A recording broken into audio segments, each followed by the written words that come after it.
नमस्कार दोस्तों, आपका अपने YouTube चैनल अद्भुत ज्ञान सागर में आपका हार्दिक अभिनंदन और स्वागत है।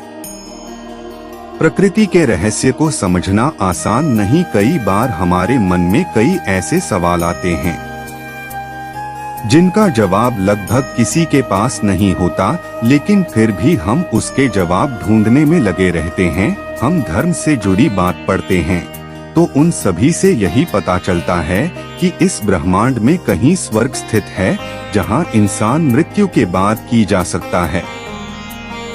मन में सवाल आता है कि क्या सच में अंतरिक्ष में स्वर्ग लोक है, उसे देखा भी जा सकता है? क्या मृत्यु के बिना भी वहां तक पहुंचा जा सकता है? तथा बैकुंठ धाम, जिसे हम परमपिता परमेश्वर श्री नारायण जी का निवास स्थान करते हैं, यह सभी बातें आज हम इससे प्रस्तुति के माध्यम से आप तक पहुंचाएंगे। आप कृपया कर अंत तक बने रहिएगा। कहते हैं कि ब्रह्मांड की उत्पत्ति ब्रह्मा जी के जन्म के साथ शुरू हुआ और उनकी आयु समाप्त होती है, तब यह ब्रह्मांड भी समाप्त हो जाता है। जहां ब्रह्मा जी रहते हैं वही सत्यलोक कहा जाता है।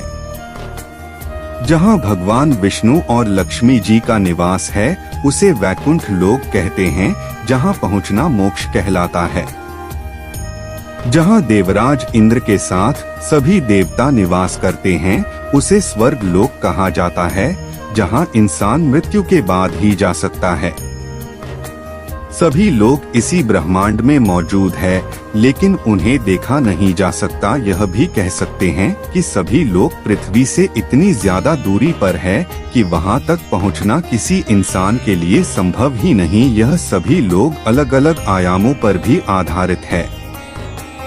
पृथ्वी से इन सभी लोग की दूरी का जो अंदाज लगाया गया है, उसके मुताबिक अगर आज की टेक्नोलॉजी से हम बैकुंठ लोक तक पहुंचने की कोशिश करेंगे तो करीब 12 लाख से 14 लाख साल का समय लग जाएगा। यानी आज की टेक्नोलॉजी से इन लोगों तक पहुंच नहीं सकते। आइए अब थोड़ा विस्तार से जानते हैं। भागवत पुराण के अनुसार बैकुंठ का स्थान ध्रुव तारे की ओर है। ध्रुव तारे को पोल स्टार भी कहा जाता है, क्योंकि पृथ्वी के हर स्थान से यह तारा उत्तर दिशा में नजर आता है। पृथ्वी की ध्रुव तारे से दूरी है करीब 434 प्रकाश वर्ष, यानी लगभग 4,00,00,00,00,00,00,00,00,00,00,00 किलोमीटर से भी ज्यादा। भगवान विष्णु ने ही अपने परम भक्त ध्रुव के नाम पर ध्रुव लोक का नामकरण किया है। ध्रुव लोक से महर लोक तक की दूरी ध्रुव लोक से करीब 1 करोड़ योजन की दूरी महर लोक है, जो स्वर्ग का एक भाग है। कहा जाता है कि इस लोक का वातावरण बेहद खुशनुमा और खूबसूरत है। पुराणों के अनुसार जो लोग जीवन भर सामान्य इंसान की तरह रहते हैं और जानबूझकर किसी के साथ बुरा नहीं करते, वे मृत्यु के बाद इसी लोक में जाते हैं। यहाँ वे सभी आत्माएं बहुत खुश रहते हैं। महर लोक से जनलोक तक की दूरी महर लोक के ऊपर 2 करोड़ योजन की दूरी पर है। जनलोक जहां ऐसे लोगों की आत्माएं जाती है जो बिना किसी स्वार्थ के दूसरों की मदद करते रहते हैं। ये स्थान बहुत सुंदर, सुखमय और तेजस्वी होता है। यहाँ जाने वाली आत्माओं को देवताओं के दर्शन भी होते रहते हैं। जनलोक से तपोलोक तक की दूरी जनलोक से तपोलोक 8 करोड़ योजन की दूरी पर है। तपोलोक, जिसे स्वर्ग लोक सबसे ऊंचा और श्रेष्ठ स्थान माना जाता है, यही वह स्थान है जहां सभी देवता निवास करते हैं।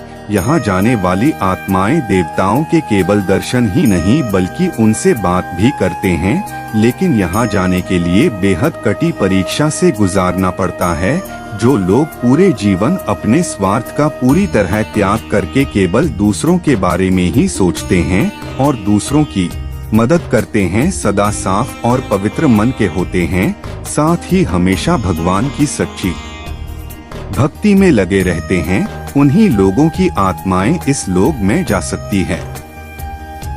तपोलोक से सत्यलोक तक की दूरी इसके बाद तपोलोक से 12 करोड़ योजन दूर है सत्यलोक, जहाँ पर परमपिता ब्रह्मा जी और माता सरस्वती रहते हैं। कहते हैं कि यहाँ आत्माएं नहीं जाती, और अगर जाती भी है तो केवल उन्हीं लोगों की आत्माएं जा सकती है जो कई जन्मों से पुण्य कर्म करते चले आ रही हों, जो स्वर्ग लोक पहुंचकर भी अपने सत्कर्मों और भगवान की भक्ति और पवित्र मन को नहीं छोड़, केवल उन्हें यहाँ जाने का सौभाग्य मिलता है।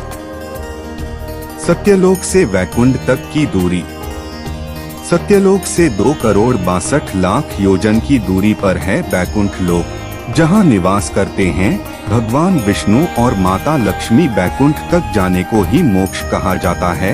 यहाँ जैसे सुख सुविधा और कहीं नहीं, इसीलिए लगभग हर इंसान का अंतिम लक्ष्य मोक्ष को ही प्राप्त करना होता है, और यही अंतिम सत्य है, क्योंकि यहाँ जाने के बाद जन्म मरण या हर तरह के बंधन से मुक्ति मिल जाती है और रह जाता है केवल सुख ही सुख। इसीलिए वैकुंठ को ब्रह्मांड का अंत भी कहा जाता है।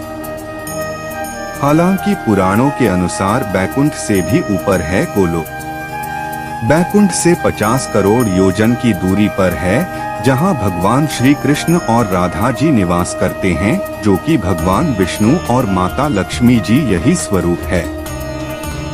इस तरह की पृथ्वी से वैकुंठ तक की दूरी लगभग 4 पदम 10 मील 40 खरब किलोमीटर से भी ज्यादा है। वर्तमान में आज हम अंतरिक्ष में 39,000 किलोमीटर प्रति घंटे की रफ्तार से यात्रा कर सकते हैं। इस हिसाब से अगर हम वैकुंठ की यात्रा पर निकलेंगे तो हमें करीब 12 लाख से 14 लाख साल का समय लग जाएगा। इस हिसाब से हम वैकुंठ तक नहीं पहुंच सकते।